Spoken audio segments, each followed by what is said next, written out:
Yeah, thanks, Raylene, for sharing that. I appreciate that. I look at my daughter, like I said, she's turning 10 this year. And, her stepmother, my wife, and myself are trying to tell her something about government every time we get a chance, right? Hmm. And I'm sure her mom doesn't have those kind of conversations with her. So I'm thinking this poor little girl is kind of getting both sides. I wouldn't say poor because she is expanding her horizons by learning both sides of the discussion.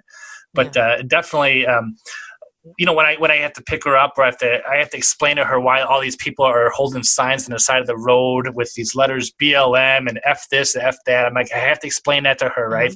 Hmm. Then I Hmm. have to explain to her why she can't go to a store without putting something on her face, and we can get into all the realities of why that stuff exists. But it's more, you know what?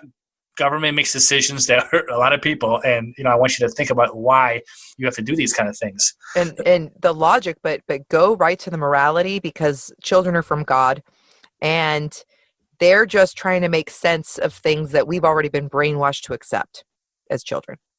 It doesn't make sense to them.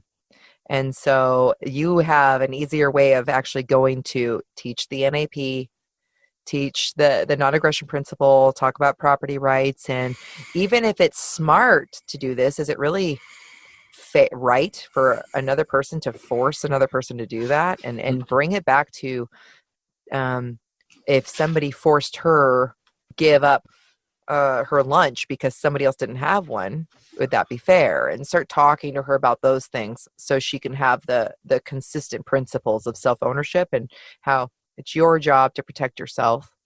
And it's Yeah. wrong when somebody does this, and it's only okay to initiate, or not, it's never okay to initiate, but it's always okay to respond in self-defense. And Are you familiar with the Tuttle Twins series of books? yeah, I have a lot of them. I think they have another one or two that I don't have. Okay.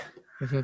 Yeah, so I had Connor Boyack on my show a couple weeks ago, and I actually had Haley, who have read those books. I talked to him for a second, so Cool. it was nice.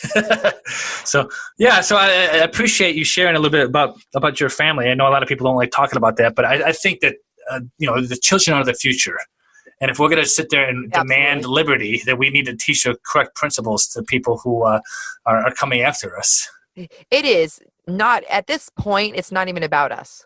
It isn't. It's about our children.